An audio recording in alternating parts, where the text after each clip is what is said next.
तर इथे आपण फ्रिलच्या बाहीचं स्टिचिंग पाहणार आहोत. तर इथे आपण जे इथे कट करायचं ठेवलेलं तर ते आता आपण कट करून घेणार आहोत. इथे पेपर न कापता फक्त कापड आपण इथे मध्यावर कट करून घेणार आहोत, कारण आपण साईड फिटिंग केलेली नाही आहे, आपण ती नंतर करणार आहे, म्हणून हे कट करून घेतलेलं आहे. पेपर साईडला ठेवून घेऊया.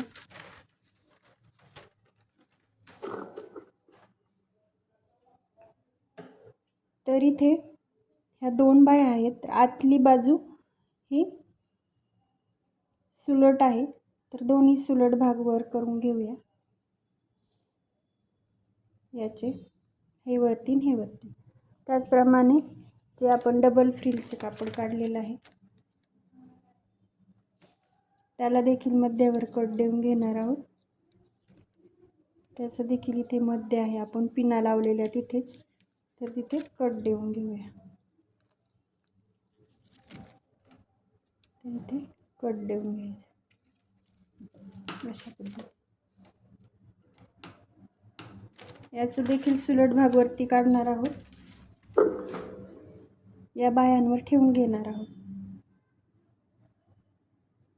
याचा सुलट याच्यावरती, याचा सुलट याच्यावरती, अशा प्रकारे एक बाजू बाजूला ठेवूया. एकचा प्रथम विचार करूया.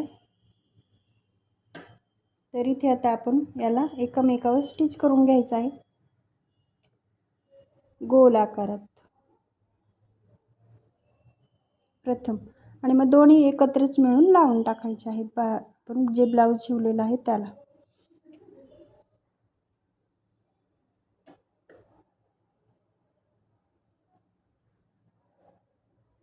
तर इथे तुम्हाला जसं जमेल त्या पद्धतीने आधी पिना लावून घेतल्या तरी चालतील,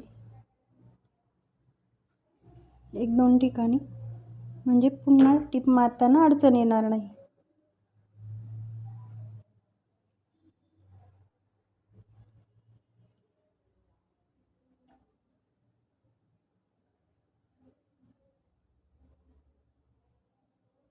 अशा पद्धतीने व्यवस्थित जुळवून घेऊन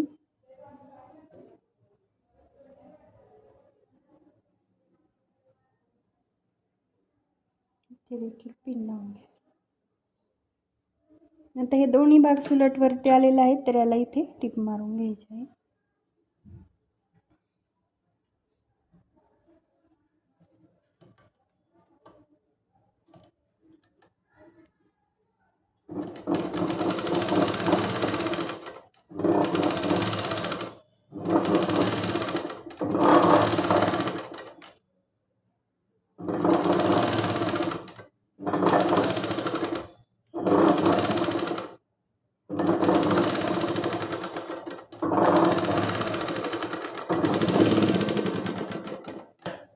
पुन्हा करून आधी गोलवर टिप मारून घेतली, गोल आकारावर, असं हे न कट करता तरी चालेल. तर आता आपण ते कट करून घेतलं होतं, तर याला मध्ये टिप मारून घेतलेली आहे. आता आपण ह्या पिना काढून घेऊया. आता हा वरचा भाग हा आपला सुलट भाग आहे, जो वर आपण घेतलेला आहे तो, तर तो आता आपण बाहीला लावून घ्यायचा आहे. तर हा भाग, याला दोन सेप नसतात, एकच सेप असतो फ्रिलच्या बाहीला. तर आता हा भाग आपला आतमध्ये जाईल अशा प्रकारे. हा भाग खाली बाहीच्या बाजूला ठेवायचा. कमी लांबीची बाही ही कपड्याकडे राहिली पाहिजे आणि जास्त लांबीची वरती, आणि सुलट बाजू कपड्याकडे नेहमीप्रमाणेच ठेवायचं आहे. फक्त इथे कमी लांबीची वर आली पाहिजे, की जेणेकरून आपले दोन लेयर दिसतील. तर आपण एकदा लावून पाहूया.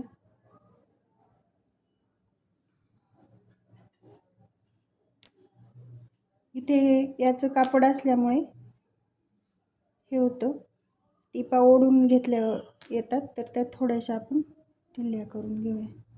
थोडंसं खेचून येते टीप, तर ती येणार नाही याची देखील काळजी घ्यायची. तर इथे अशा प्रकारे प्रथम चेक करून घेऊया आपण. तर आपली व्यवस्थित बसत आहे, तर ते आपण शिवून घेणार आहोत. पुढच्या बाजूकडून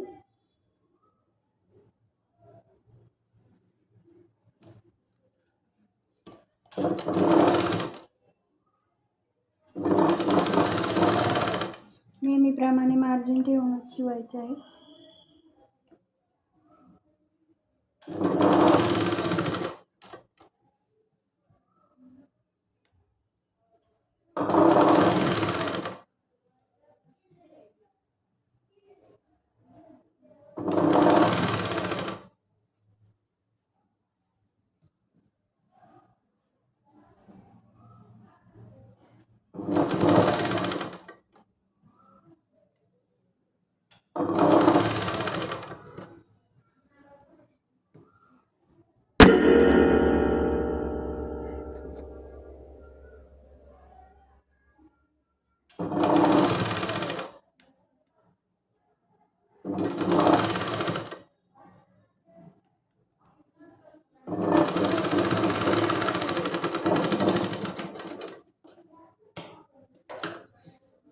शक्यतो कमी पडत नाही, आपली अगदी व्यवस्थित बसलेली आहे.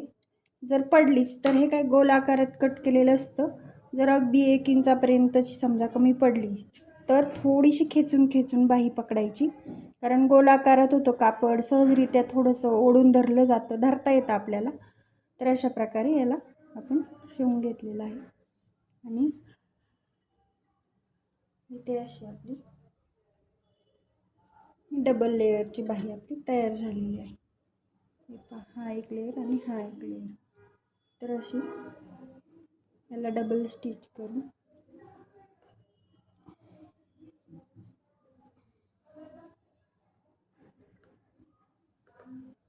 साईड फिटिंग करून अशा प्रकारे आपली ही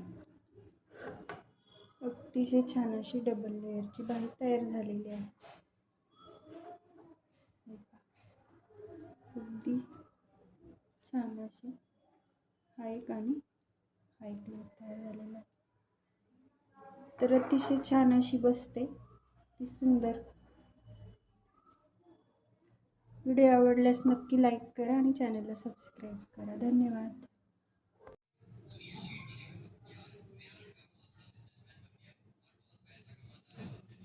अतिशय सुंदर अशी फ्रिलची बाही तयार झालेली आहे डबल लेअरमध्ये.